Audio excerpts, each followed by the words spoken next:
Hey everyone, Cell here.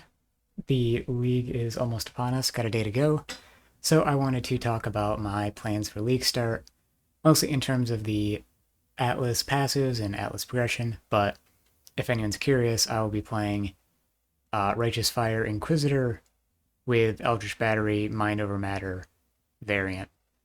For a couple reasons, I think it's going to be pretty popular, so there are a few videos I want to put out, mostly related to pinnacle boss kills.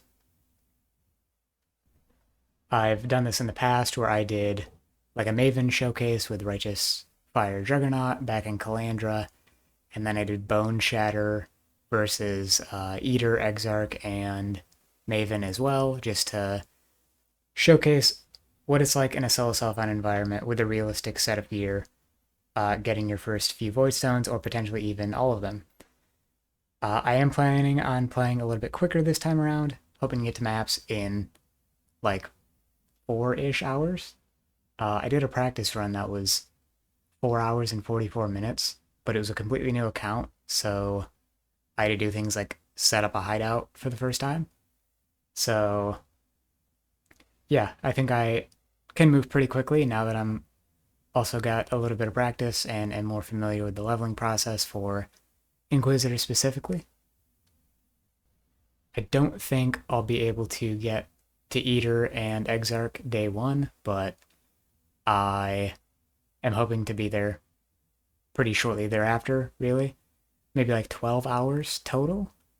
So we'll see how that goes.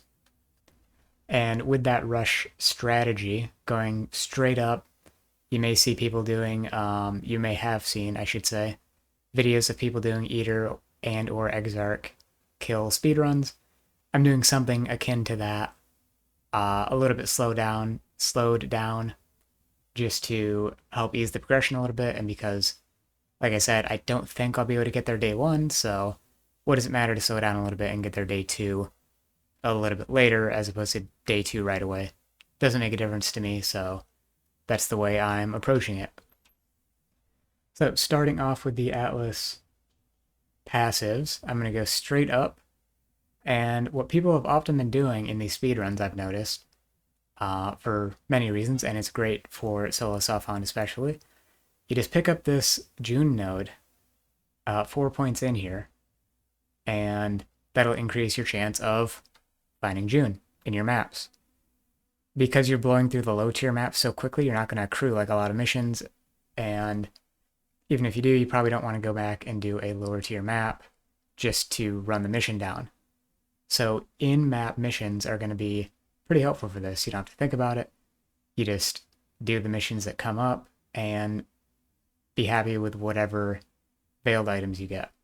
So the new keystone is great for that. You have a base 10% chance to encounter a random master in your maps by default, and that is an evenly split chance between the four of them, as far as I'm aware.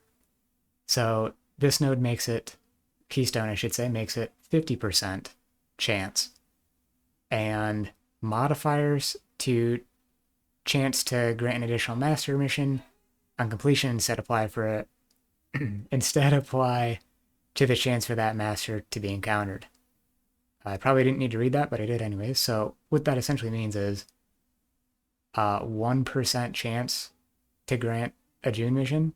Sounds like that increases the weighting of the general chance and reduces everything else proportionally. So that doesn't mean like you're going from a 50% total chance to 51 when you pick up a June node. It's just that you still have the 50% chance, it's just slightly slanted towards June. So with the 50% split between four masters, that's 12.5% per map to encounter June. Well, if you take this node, the weighting changes from being 100 out of 400 to 200 out of 500. So these two together should mean that you have a 20% chance to find June in your maps. So I do think this keystone might be a bit of a sleeper hit, especially in solo self-found. It is nice if you're doing like a boss rush strategy to stockpile missions, so maybe for things like that, but definitely early on, if you haven't done the like take this node early, I would strongly consider it because all hands seems pretty great. Again, going from a 12.5% chance to a 20% chance to find June in each map with these two nodes together. Without either of these two nodes, that would be a 2.5% chance, which is quite low. So, again, typical strategy for this, just a wandering path rush. So I'll end up dropping this node since it won't work anymore anyways. Pick up wandering path. I did this in my testing of like a speedy Atlas run as well. And I was pretty comfortable with the rate of map acquisition. I didn't feel like I was falling too far behind from not having a chance for higher tier maps to drop. But at any point, if I do, then I can pick up some of those as well. I could even dip down here before I head up to Wandering Path if that's what I'm feeling. But for now, the plan is to basically just bum rush Wandering Path. And then after that, I've got another tree in which you just take all the small nodes for adjacent map drops, 4% chance, adding up to 100% over 25 nodes. And that is essentially the rest strategy. Because you're getting an adjacent map from every map, you're guaranteed returns unless you're very impatient with it, which sometimes you can afford to be, just by way of other random map drops. The main downside to this, before you get a sufficient number of voidstones, is that the map you get won't always be of an equal or higher tier. I could get stuck in tier 12s and be constantly dropping tier 11s because they're adjacent. They're a connected map, so I could just continuously get tier 11s or ping pong between 11 and 12, for example. It's fairly unlikely for that to happen. And even if it does, I don't feel like it'll be too bad. But again, at this point, if I'm still like in Atlas fill out mode, I can start picking up chance for higher tier map drops. And if I'm doing Exarch and Eater pretty early, then I can even have the 50% bonus from voidstones going on as well. After that, I am definitely planning on going for an Exarch altar farming sort of setup with Wandering Path. Again, while I fill out the rest of the Atlas and pick up other points. This is a very slim build right here with like no other content but Searing Exarch stuff.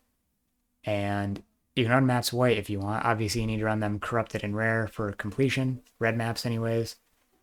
So that'll be something to worry about. But if I'm just hunting down adjacent maps to be able to corrupt in the first place, then I can run them white. And I'll still have 40% Exarch pack size. It's not my preferred way to run Exarch because the Light of Dawn node is so strong over here. I can take off Wandering Path just to check that out. 50% chance to spawn a Searing Exarch altar at the beginning of the map. Very strong, makes it very consistent, which is the main draw of Searing Exarch altars, the consistency. So yeah, that's something I want to do early on. Get a lot of sextants that way, some chaos orbs, some vol orbs for rolling maps, using map device crafts, corrupting maps to finish out the Atlas progression, etc. So definitely looking forward to trying that out pretty early on. Haven't been this committed to a strategy, so to speak, in, well, basically ever, I don't think, because I didn't really...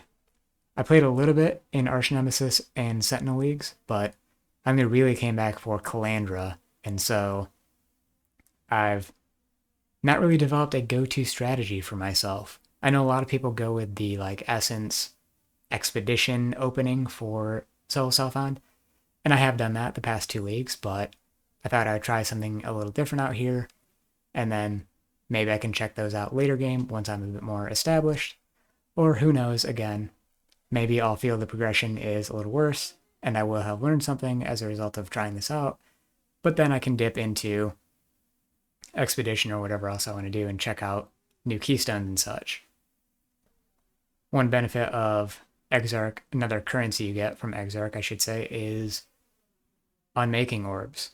So that tends to make Atlas respecking pretty easy. You get unmakings and regrets. So I was absolutely drowning in them last league. So I don't think respecking will be a problem whatsoever if that's what I need to do.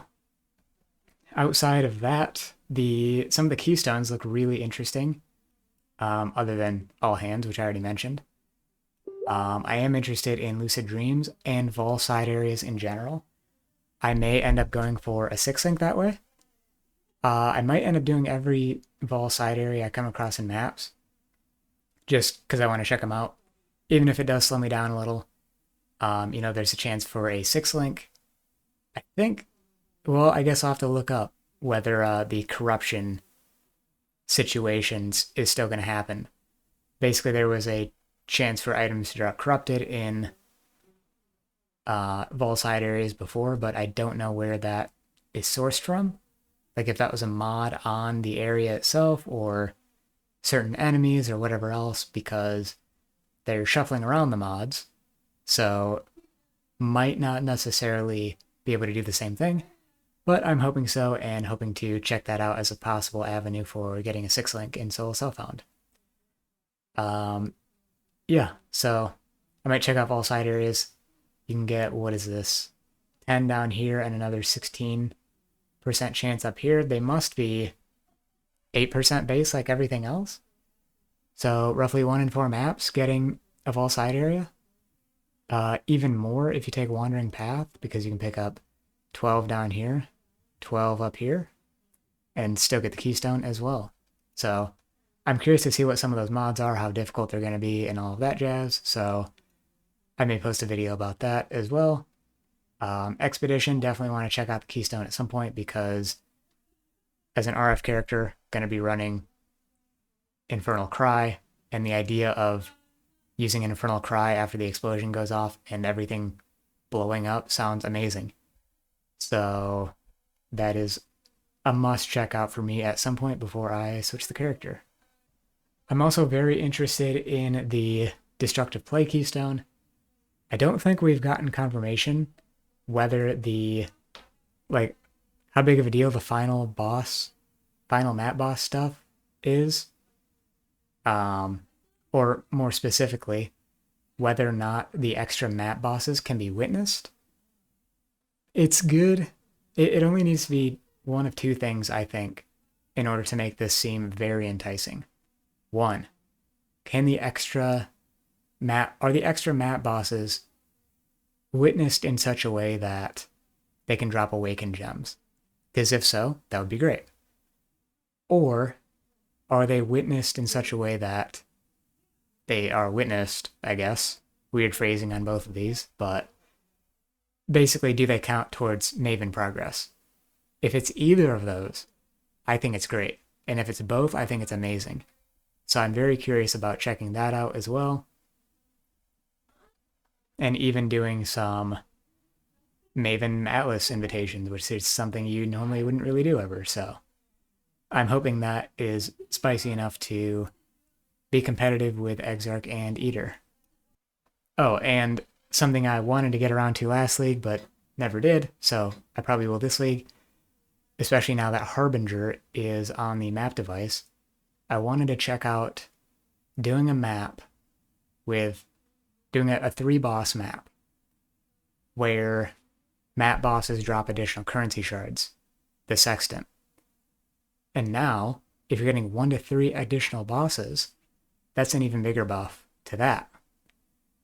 So, that's one element. Another element to consider. Which one is here? Overloaded circuits. League map crafting options.